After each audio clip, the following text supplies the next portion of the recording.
একটু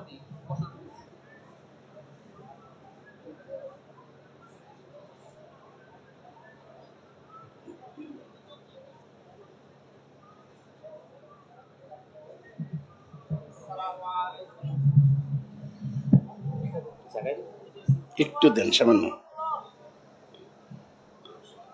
একটু জায়গায় দেন, জলদি দেন, সময় শেষ হয়ে যাবে তারপরে।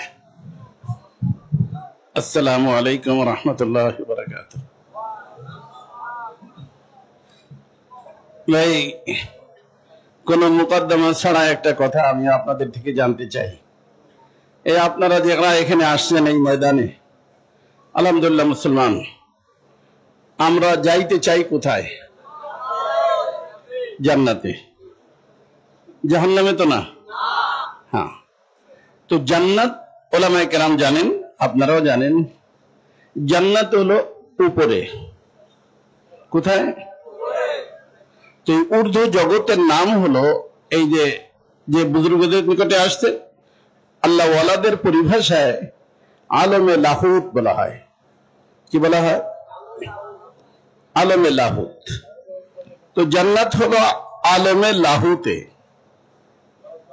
আর এই যেখানে আমরা বসা আছি আরদুন, এটাকে সুফিয়াদের পরিভাষায় আলমে নাসুদ বলা হয়।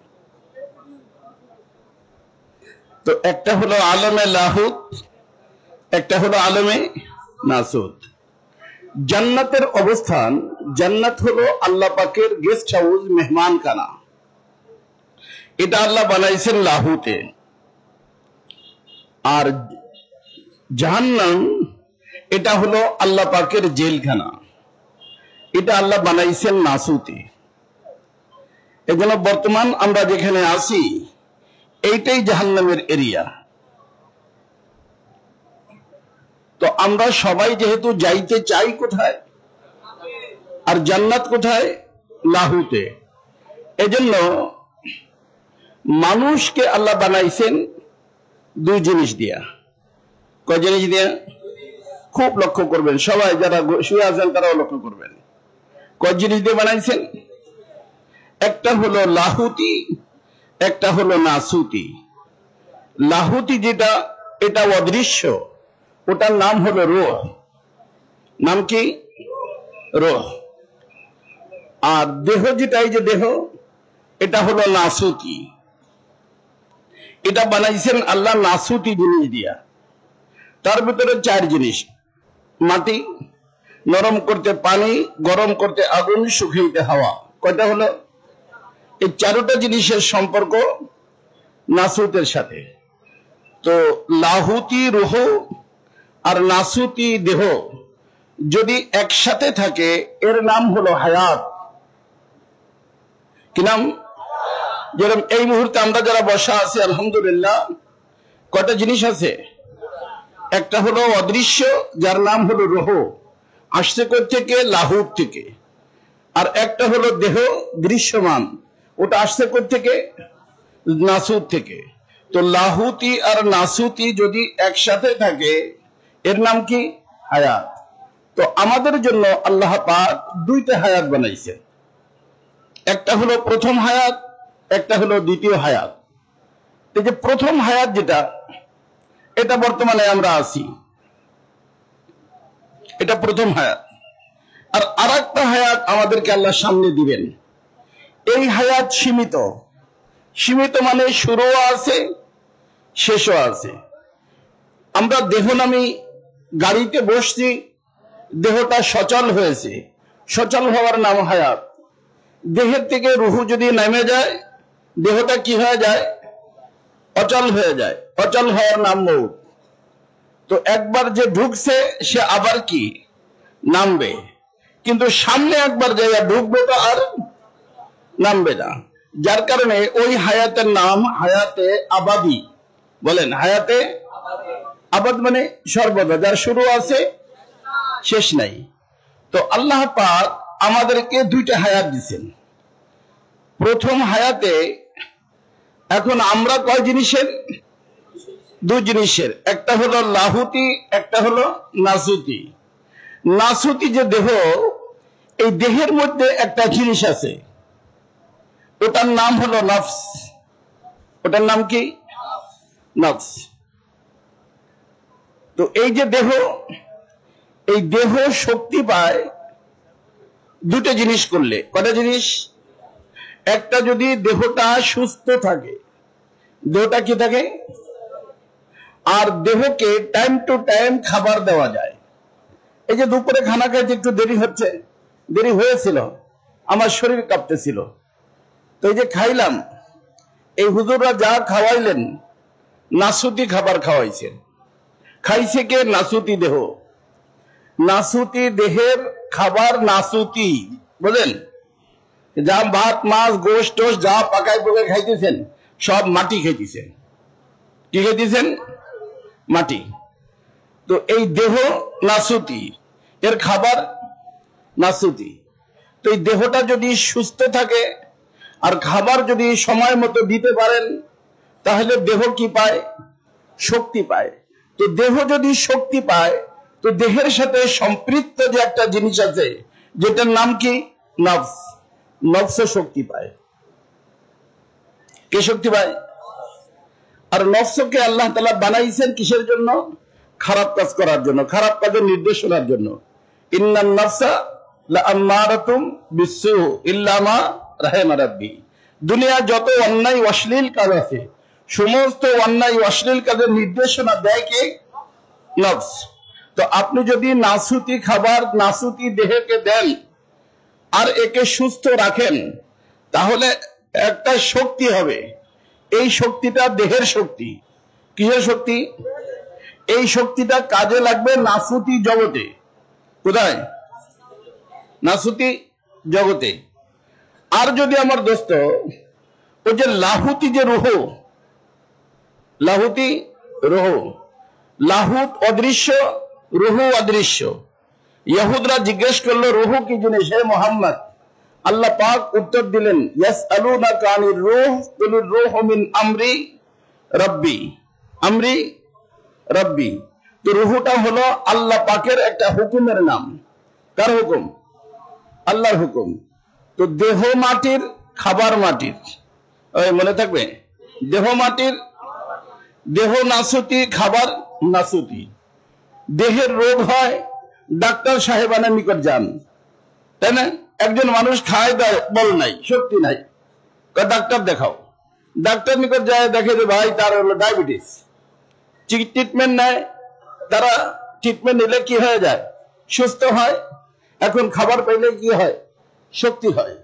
তো যে যারা ট্রিটমেন্ট দিল, তারা ডাক্তার না, কিন্তু তারা ডাক্তার কিসের? মানুষের না মানব দেহের? হ্যাঁ, দৃশ্যমান যে জিনিস ওর ডাক্তার, না অদৃশ্য যে মানুষ তার ডাক্তার?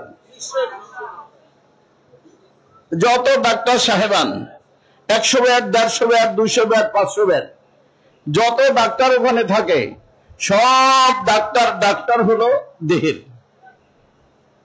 আর ওই যে অদৃশ্য যে জিনিসটা, যার নাম কি? রূহ। এই রূহটাও শক্তি পাবে। এখানে যেরকম দুই জিনিস, ওখানেও দুই জিনিস। রূহটা যদি সুস্থ হয়,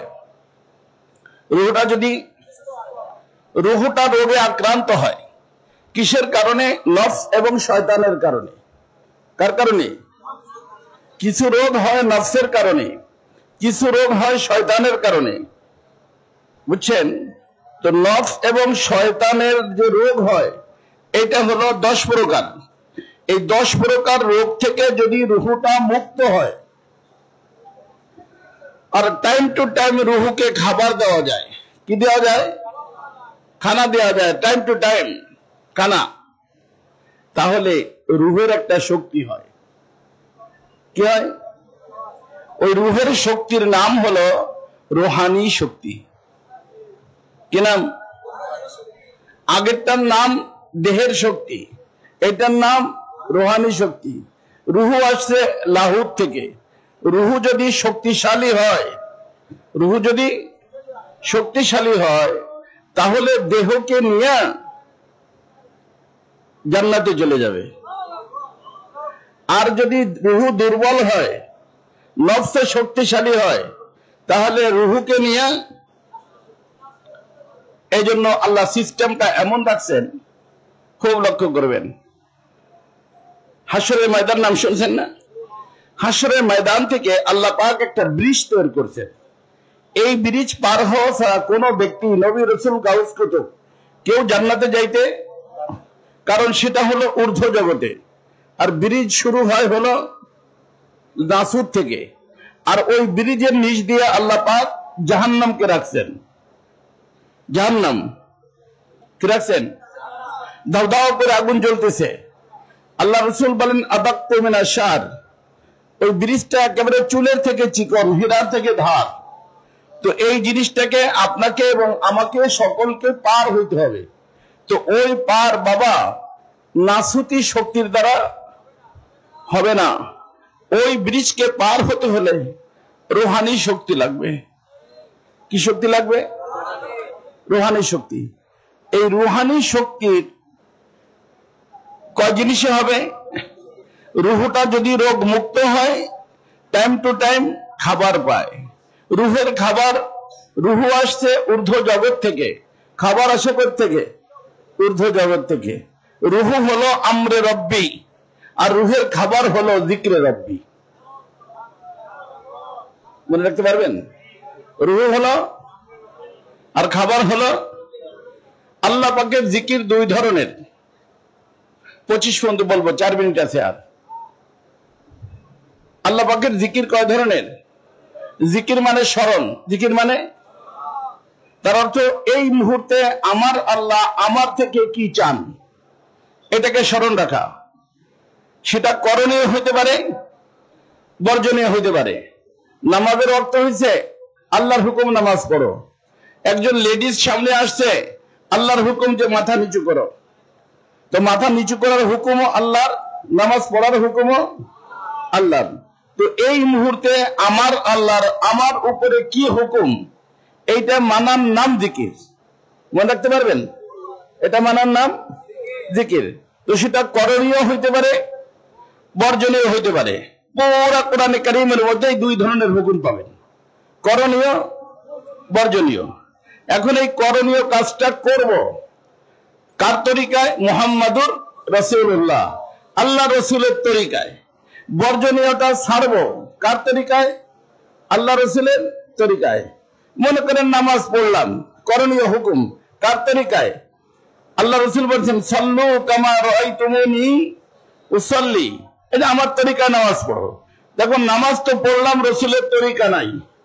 তো আমার নামাজ যদি আল্লাহর হুকুম হয় আর তরিকা যদি রসুলুল্লাহর হয়, তাহলে এর মাধ্যমে একটা খানা তৈরি হয়। কি তৈরি হয়? ওই খানাটা কার খাবার? কার খাবার? লাহুতি, রুহের খাবার। লাহুতি, রুহু যেহেতু লাহুতি, খাবারটাও লাহুতি। এই জন্য এই খাবারকে জানানোর জন্য আল্লাহ পাক যাদেরকে পাঠাইছেন তারা হলো রুহের ডাক্তার, তারা হলো নবী এবং রসুল। নবী এবং, আর নবী আর রসুলের যাওয়ার পরে এই নবী রসুলের যারা নায়েব, তারা এর ডাক্তার। এই যে চরমনায় আসছেন আপনারা, চরমনার পীর সাহেব হুজুর ছিলেন, ওনার আব্বা ছিলেন, এখন ইন্দা আছেন, ইন্দা ডাক্তার। কিন্তু এই সমস্ত মেডিকেল কলেজে পড়া ডাক্তার না। ইন্দা এখানে আসার পরে দেহ কোনো ওনাদের সাবজেক্ট না। কারণ আসার পরে কি বলেন যে এই সালেকের বিপি দেখো, বলে টেম্পারেচার দেখো, বলে, কারণ এটা হলো ওই ডাক্তারদের সাবজেক্ট। আর ওই বিপি দেখা, টেম্পারেচার দেখা, বা ওই রোগে যদি ওই ব্যক্তি মরেও যায়, একদিনের জন্য জাহান্নামে যাবে না। কিন্তু রুহানি রোগ যদি থাকে আর যদি এই ব্যক্তির ইন্তেকাল হয়ে যায়, তাহলে সে পার হইতে পারবে না। পার হয়ে না হইতে পারলে যাবে কোথায়? জাহান্নামে। পার হয়ে গেলে জান্নাত। পার হইতে কি লাগবে? শক্তি। কি শক্তি? শক্তি। সে শক্তি পয়দা হবে কয় জিনিসে? সুস্থ হওয়া, টাইম টু টাইম খাবার খাওয়া। বোঝেন নাই? টাইম টু টাইম খাবার খাওয়া। এই দুই জিনিসের মাধ্যমে আপনার ভিতরে রুহানি শক্তি আসবে। এই জন্য দেখেন না, আল্লাহ ওয়ালাদের হাতে বায়াত হইলে সবক দেন। কি দেন? ওইটা হলো খাবার দেন, যে এই খাবারটা খাবা। সকালবেলা এতবার লা ইলাহা ইল্লাল্লাহ পড়বা, বিকেল বেলা এতবার আল্লাহ আল্লাহ জিকির করবা, দুরূদ শরীফ পড়বা, ইস্তেগফার পড়বা, তাই না? এটা হলো, এটা আবার করতে হবে কিভাবে? রসুলের তরিকায়। কার তরিকায়? রসুলের তরিকায়। তো আল্লাহর করণীয় হুকুম বা বর্জনীয় হুকুমকে যখন কোন ব্যক্তি রসুলের তরিকায় আঞ্জাম দিবে, তার মাধ্যমে একটা খাবার তৈরি হবে। ওই খাবারটা হবে রুহানি খাবার। এই খাবার যদি কোনো ব্যক্তি রুহুকে দেয়, তো এই রুহু যখন দেহের থেকে নামবে, আল্লাহ পাকের মেহেরবানিতে রুহুর নিজে ওড়ার শক্তি থাকবে, কিন্তু উঠতে হবে না। আল্লাহ পাক রুহানি ওই যে নূরের জগতের ফেরেশতা, নূরি ফেরেশতা দিয়া ইস্তেকবাল করে, অভ্যর্থনা করে, আল্লাহ পাক তাকে তার গেস্ট হাউস, তার বাড়িতে থেকে পৌঁছে দিবেন। কথা কি বুঝে আসছে? সময় শেষ, 1 মিনিট বেশি হয়ে গেছে। তাই জন্য আমার দোস্ত এখানে আসছেন সুস্থতার জন্য। কিসের জন্য?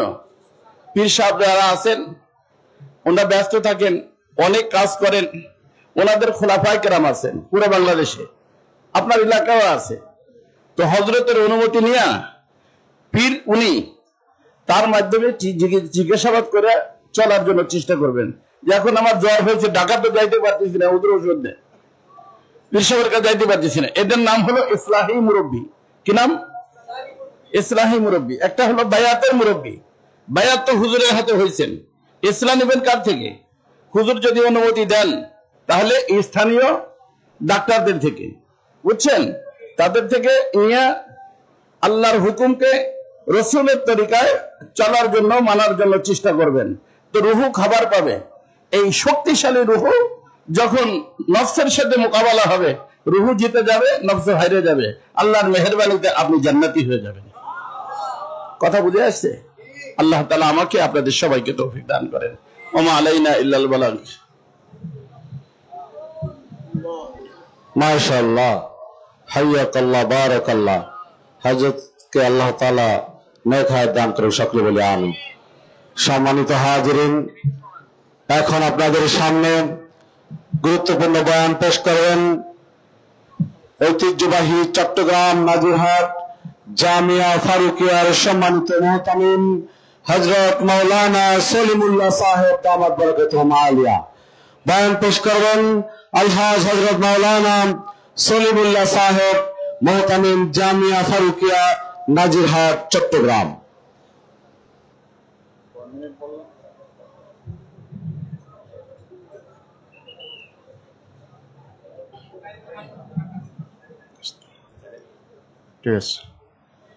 আসসালামু আলাইকুম ওয়া রাহমাতুল্লাহ।